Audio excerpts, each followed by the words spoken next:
Leading the charge during development for GE's -8 series, NS was picked to have a couple locomotives to test out new configurations. NS was happy with the results and ended up ordering more units, eventually becoming a roster of 100 plus units of the C39-8. The only other carrier would be Conrail, and after the split, the units would be distributed between NS and CSX. ScaleTrains initially released the C39 in 2019 and announced a second run of the locomotive in March of 2023. This second run was delivered in December of 2023 to dealers. The run includes several new phases and road numbers, as well as new paint schemes of other schemes.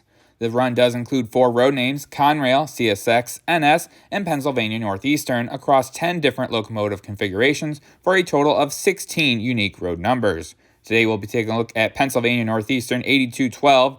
This unit was purchased from NS in 2011 and still rocks the patched out Conrail paint scheme to this day. The model is DCC in sound with an MSRP of $362.99, but the ScaleTrains standard discount brings it to just under $300. Starting off on the front of the locomotive, one of the several lighting features is the high-mounted LED headlight located on the brow. Also atop the brow is the backlit number boards. A pair of them are located on each side of the headlight.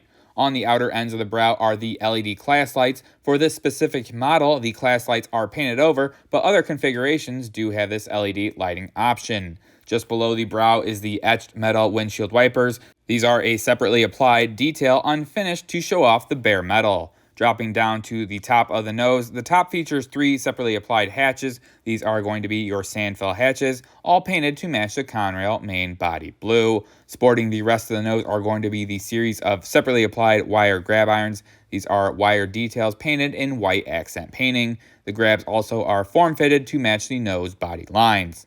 Towards the bottom of the nose is the LED walkway lights. These turn on with the startup process of the prime mover and can be seen on all 4 sides of the locomotive. The walkways themselves are treaded with the GE nub style.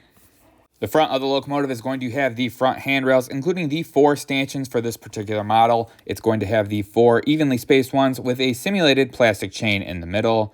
Just on the front of the anti-climber is going to be a very small detail. This is going to be a small wire hoop that's used for a chain to hold up the MU cable on the prototype. The cable itself is a separately applied plastic detail and is painted in the red accent painting, being connected to 2 plugs on the front of the sill.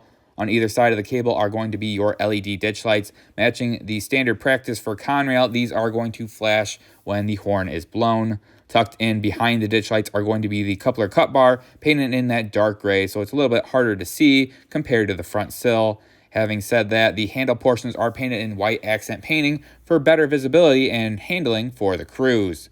Below the ditch lights are 2 sets of 3 hoses for emulating locomotives together. These are a separately applied plastic detail with the tips painted in a silver accent painting on the glad hands. The braking cables slide down through an opening in the snowplow, which is the Conrail style snowplow, with wire grab irons attached to the top. The plow also sports some yellow accent painting on the lower portion of the plow. The coupler for this locomotive is the Type E die-cast semi-scale coupler. The coupler is a ScaleTrains brand design, painted in a rusty brown color. The front is finished off with the actual trainline air hose, matching the other hoses. This plastic piece is molded in black and has the silver accent painting. Moving over to the conductor side of the cab, one of the first details to check out is the cab windows. These sliding windows are positionable to an extent and have silver accent painting to simulate the trim pieces. Towards the front of the windows is the wind deflector and side mirror. This is an etched metal separately applied detail in an unfinished metal appearance. Underneath the windows is the Pennsylvania Northern patch out with the black background and white lettering. The PN and model number of the C38-8 are also printed in smaller font under the locomotive number. Towards the front of the cab are the plastic handrails and stanchions. These are separately applied and have white accent painting near the steps. The steps themselves are an etched metal version, so they are see-through. The steps are painted in the Conrail blue and have the white accent painting near the edge. The GSC style trucks are very nicely done. For the conductor side, only the front axle is going to have the rotating roller bearing cap, but the other trucks are going to have different configurations. The truck is painted in the dark gray and has great molded on detail, as well as separately applied details like the brake cylinder and air plumbing. Another detail is the speed recorder attached to the third axle before running the cable up under the sill. On the conductor side of the long hood, there's a lot of great details across the entire locomotive. First, towards the top is the see-through dynamic brake intakes. These allow the modeler to see inside the locomotive and also have good accent painting, the silver metallic painting on the edges of the intake. The detail that's going to be a little bit harder to see is the cable bundles under the sill that run down the entire length of the long hood. These are separately applied plastic pieces painted in that dark gray, matching the rest of the underbody. Similar to the cable bundles, the handrails run down the entire length of the long hood. These are separately applied to stanchions on the sill, and despite being plastic, they hold their shape pretty well. The air tanks for the locomotive are under the sill, with one set before and after the fuel tank, with the associated air plumbing attached to the tanks. Right next to the air tanks is the sanding lines. These lines run down from the top of the trucks and follow the wheels to essentially rail height. On each front and rear axle has a sanding line for a total of 4 per side. The last thing to check out on the side of the long hood is going to be the array of intake screens towards the rear of the locomotive. These screens are the intakes for the radiator sections, as well as some of the prime mover and prime mover auxiliary components. The screens are a separately applied metal component and are see-through. This is especially notable for the radiator fans, where the fan housings can be seen, as well as being able to see through the body to the other side of the locomotive. On the rear of the locomotive towards the top is going to be the rear light, featuring 2 bulbs oriented horizontally. The lights utilize LED bulbs and have a golden white color temperature. On either side of the rear light is going to be the rear number boards. Similar to the front, these are LED and backlit, with the lettering in black and white backgrounds to give a nice, subtle, realistic glow when rolling down the track. The conductor side of the rear is going to also feature some separately applied wire grab irons that form a ladder to give access to the crews to the roof, as well as additional grab irons in the center under the rear light. Towards the bottom of the rear face is going to be more of the LED walkway lights. Similar to the number boards, these operate with the prime mover and turn on when the locomotive is started up. These give a nice subtle glow that's very realistic and looks great under dark conditions. The last lighting feature on the rear to check out is the LED ditch lights mounted to the end plate. These operate the same as the front ditch lights when the locomotive is operating in the reverse direction and the horn is blown. Then the lights will flash between dim and bright. One of the most colorful features on the rear is the MU cable. The red cable is separately applied plastic detail connected to 2 dummy plugs when not in use, and the cable holder is simulated as well with the black accent paint on the center of the cable. The locomotive braking cables are 2 sets of 3 cables on each side of the coupler. These are separately applied plastic details that are molded in black and have the silver accent painting. This example has the cables hanging free, but these can't be restrained by the wire grab iron towards the bottom of the end plate. Another colorful feature is the 2 spare knuckles mounted to the end plate. These are the F and E style as designated by the white printing on the end plate and are painted in a rusty brown color. The engineer side is a little bit more detailed compared to the conductors, mostly with the fueling and air system additional details. It's also got a little bit more splash of color with the yellow EOT holder attached to the side of the truck. Despite the bright yellow EOT holder, the rest of the car body is more muted with the painted out Conrail logo on the main hood. This PN paint scheme has the Conrail blue with a very slight change of shade over the older white Conrail. While in this closer view of the underside, it's a good chance to check out the air plumbing details on the rearmost air receiver. The plumbing is painted to match the other dark gray components, with the very minute ball and relief valve details included in the separately applied plastic detail. Towards the front of the fuel tank is a lot of the smaller details associated with the fueling system. The first of these is the actual fuel tank. This variety is going to have the full-length 4,400 gallon version. On top of the fuel tank is the fuel filler port molded onto the fuel tank. The fuel filler port is found on each side of the fuel tank and has red accent painting. Next to the fuel filler port is the emergency cutoff switch. Similar to the filler port, this has red accent painting. The emergency cutoff switch has the emergency decal on the edge of the sill to designate its location as well. Continuing down the top of the fuel tank, the next detail is the round style fuel gauge level. This equipment does have some cabling detail that runs from the dial to the top of the fuel tank. Down the side of the fuel tank is going to be the level fuel gauge. This features 2 smaller details. The one on the left is going to be the actual fuel level sight glass that shows the level of the fuel tank and is painted in the red accent painting. And the detail to the right is a piece of plate steel that's been plated over the fuel tank, and more than likely this would give indications of the fuel tank level based off the sight glass next to it. While we're down here, this is also a good opportunity to take a look at some of the air plumbing details. The first of these is on the left and is going to be the final filter, trying to remove any particulates that may be found in the air system, while the one on the right is going to be the air dryer, trying to remove any moisture from the compressing process. And while we're down here, we can check out the bell, which is going to be tucked up under the sill quite a bit in between the air filter and air dryer, hiding behind some more air plumbing. Other details that were not captured on the conductor side but are still near the front of the locomotive. The handbrake is found on the nose, just outside the engineer's window. Usually a more typical location is on the long hood, but this one is on the short hood on the engineer's side. And then of course there will be the brake chain that runs from the underside of the sill to the piston on the axle of the front truck. Just above the brake chain is going to be the ground light housing. This detail is just the housing. The actual lighting feature is going to be tucked up under the sill, providing the spotlight for the ground crews to see if they're moving under dark conditions. Finally, one last thing to check out is the toilet drain. This small plastic feature is attached to the underside of the sill with a small decal on the actual sill to designate its location. The top of the locomotive looks pretty awesome as well, sporting a lot of great features, utilizing separately and molded on details to show this. The first of these is going to be the larger and smaller Sinclair Excalibur roof antennas. These are going to be separately applied plastic details molded in a silver metallic color, while having the firecracker style antenna towards the rear of the cab. This is separately applied as well, but is painted to match the car body paint. Just next to the firecracker antenna is going to be your exhaust screens for the dynamic brake blowers. These are very finely done with the etched metal component.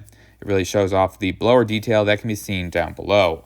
Moving down the side of the cab, overall looking at some of the hinge and lifting ring details, most of these are going to be molded on for the roof portion. The next separately applied detail is going to be the Leslie 5STR horn. This is painted in white using the lost wax brass process. Next to the horn is going to be your exhaust port. This is in the bathtub style and is a separately applied plastic piece with molded on rivet details. It looks fairly well done. The overall component is painted in silver but has a darker gray interior look to give the illusion that it's open to the interior of the car. Finally, we do have the etched metal radiator screens on the top side, looking extremely well done with a pretty fine screen area also staying connected towards the actual supports of the screen, as well as having some interior cooling detail on the interior, really showing off depth and illusion to this section of the locomotive. The shell of the locomotive can be removed by unscrewing the two screws that hold the coupler pockets in, and then the overall shell can be gently pulled away. There's quite a bit of detail on the underside that attached to the bottom of the shell, so extreme care should be taken when this is done. The power unit of the locomotive is going to be the 5-pole skew-wound armature, utilizing two brass flywheels that help smooth out the motion of the locomotion. The power is then translated through an all-wheel drive using an all-wheel electric pickup. On top of the power unit is going to be several different instances of die-cast weights and supporting chassis components that will be used by the electronics of the main board. Overall, the interior of the locomotive is extremely full. There's not really any room to add any additional details or other components to the interior of the locomotive. On top of the die-cast weights is going to be your main lighting board with the ESU Locksound V5 decoder attached using the 21-pin harness. Several different wires can be seen running to the front of the locomotive, utilizing different PCB boards and pin and contact pads, so the shell is completely detachable despite some LEDs still being mounted to the interior of the shell. Towards the rear of the locomotive is going to be the dual sugar cube speaker nestled underneath the radiator cooling bank shroud. Now that we've had a chance to check out the details on the locomotive, we'll go ahead and give it some track power to check out the lighting and sound features of the ESU Locksound V5 decoder.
Putting the locomotive on the scale gives a whopping 21 ounces or 595 grams, pretty hefty for the 6-axle diesel, and this reflects in the pulling power.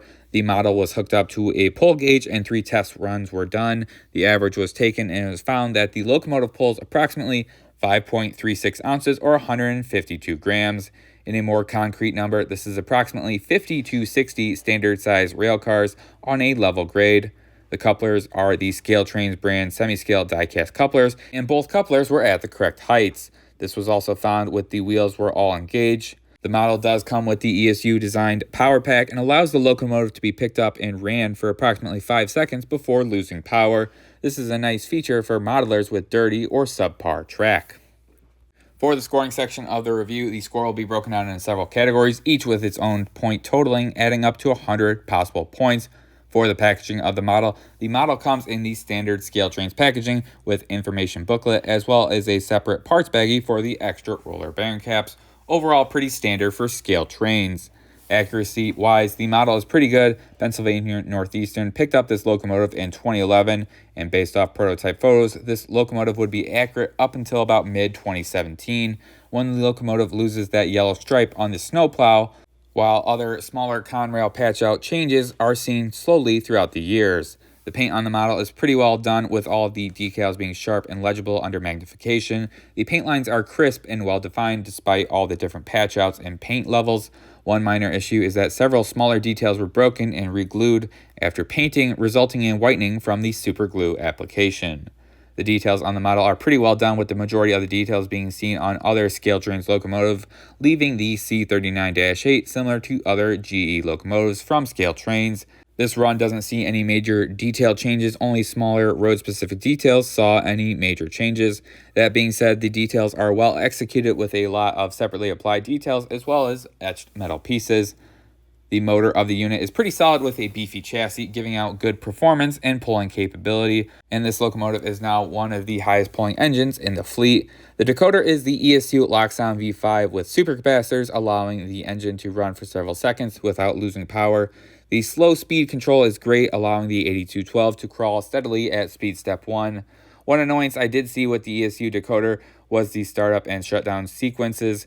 It was less than perfect, having to wait a little bit for the engine to actually start up and start moving when giving the throttle some speed steps.